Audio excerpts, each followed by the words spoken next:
बजवा दो ना थरिया लोटा गिलास, जलवा दो ना फिर से मोमबत्ती। पिछले बार कोरोना था, इस बार भी तो कोरोना है, उससे ज़्यादा कहर मचा रहा है कोरोना। हे मोदी जी, योगी जी, मैं आपसे पूछना चाहता हूँ, कौन सा टोना कर दिए हो आप हमारे देश में? कौन सा जादू टोना करवा दिए हो भाई? बिन दीपावली का मोमबत्ती जलवा दिया, अगरबत्ती जलवा दिया, आज लाखों की संख्या में लाश जल रही है।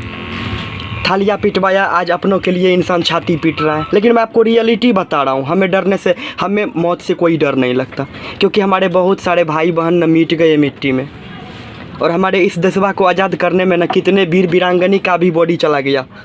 तो हमें मरने से जीने से डर नहीं लगता है। लेकिन मैं हकीकत बता रहा हूँ आपको, इसलिए बोल रहा हूँ कि एक लोकतंत्र के तहत मुझे बोलने का अधिकार है। और वैसे भी मैं 18 साल का बंदा प्लस हो चुका हूँ, बोलने का तो पूरा फुल्ली मेरे में कूट कूट करके भरा हुआ है। लेकिन एक को बोलने से क्या हो जाएगा? दोस्तों, मैं आपसे एक बात बोलना चाहता हूँ, ज़रा गौर से सुनिएगा मेरा बात। इस देश को बर्बाद करने के लिए 3 फार्मूला लगा दिए हैं हमारे मोदी योगी जी ने। पता है आपको कितने फार्मूला है? 3 फार्मूला है, mind control, money control and population control. समझते हैं ये तीनों कंट्रोल? यही तीनों कंट्रोल से बर्बाद हो रहा है हमारा देश। आपके माइंड कंट्रोल चुतिया मीडिया के द्वारा करवाया जा रहा है, पॉपुलेशन कंट्रोल कोरोना वायरस के द्वारा करवाया जा रहा है, and money control Ambani Adani बैठा हुआ है, उसका साला है।